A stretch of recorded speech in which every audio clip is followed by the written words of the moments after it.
Hello, my dear students, how are you? Today we are dealing with grammar section, more specifically with modal verbs. So let's start. Here we have some of the modal verbs. Can and could, may and might, must, have to, would, shall and should, ought to. But what are some of the main characteristics of modal verbs? Of course, they don't take s, ing, ed suffixes. So we can never say she can sing really well, but we can say she sings really well or she can sing really well. They are followed by bare infinitive. For example, he should learn English. They come before the subject in questions and are followed by not in negations. For example, can you play basketball? Or she cannot swim really well. They don't have tenses in the normal sense. So, when they are followed by a normal bare infinitive, they refer to an uncompleted actions or state, for example, in present or future. But when they are followed by the bare perfect infinitive, they refer to a completed action or state. So, obligation, duty, necessity. We have the difference between must and have to. For example, what does must express? Must expresses duty, strong obligation to do something, and shows that something is really essential. We generally use must when the speaker has decided that something is necessary, so it's subjective. For example, I must remember to buy some new curtains for my bedroom. Or, for example, I say to my child, you must eat vegetables every day, so it's an obligation based on my opinion. Have to expresses strong necessity or obligation.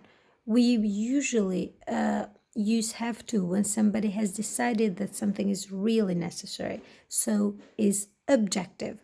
He said that we have to book our tickets 1 week in advance.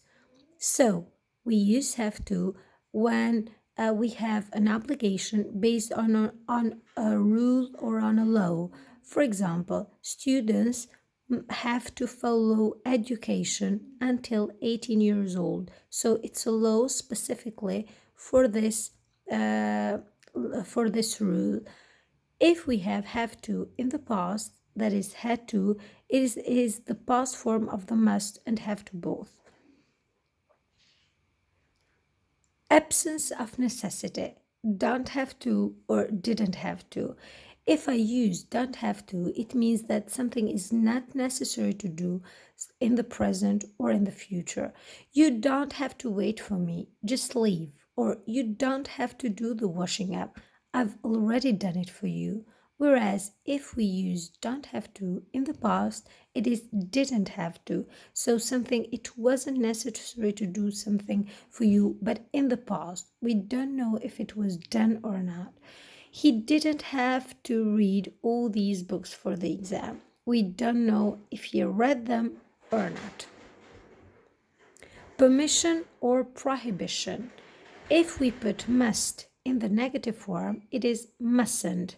And if we put can in the negative form, it is can't. So we use mustn't or can't when something is forbidden to do. Something is forbidden to do. So it is against the rules or laws. You are not allowed to do something. For example, you mustn't cross the line or you can't cross the line. Or for example, another example we can mention, you mustn't walk on the grass. So something is not allowed to do. Can and may, they are both used to ask for and give permission. For example, can I have another piece of cake, please? Or may I have another piece of cake? If we use may, it is said that it is more formal than can. Possibility. Can. If can is followed by present infinitive, it means that it is a general or theoretical possibility. It is not usually used for specific situations. For example, you can stay outdoors more often in the summer. If we have could, may, and might, and they are followed by perfect infinitive, it means that something is possible in a specific situation. For example, he should take an umbrella with him. He might need it. Now, can, could, wasn't able to, or couldn't. When do we use can? Of course, we have some uses of can. One of them is when we have an ability to do something in the present. For example, I can sing really well, or I can play basketball really well. Could. If I use could, it is the past of can, so it's a past ability. For example, I could run fast when I was a child. I could walk for a mile when I was a little girl. Wasn't able to. Wasn't able to expresses an ability or inability on a specific occasion in the past. I wasn't able to do the quits, or I was able to do the quits. Couldn't. We use couldn't when something is used to express any kind of inability in the past, repeated or specific. For example, I couldn't sleep in the dark when I was young.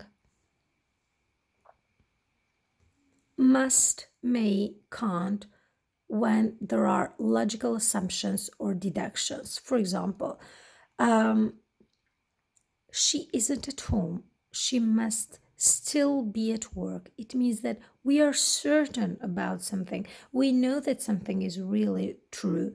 Can't or couldn't. Almost certain that this is or was impossible. For example, that can't be Jessica.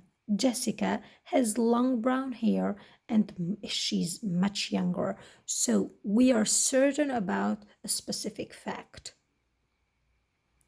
As a home assignment, you have to complete the exercises in your student's book. Complete the workbook exercises, Unit 7b, and in your notebooks, you have exercise number 3 and 7. Thank you, see you next time, and good luck.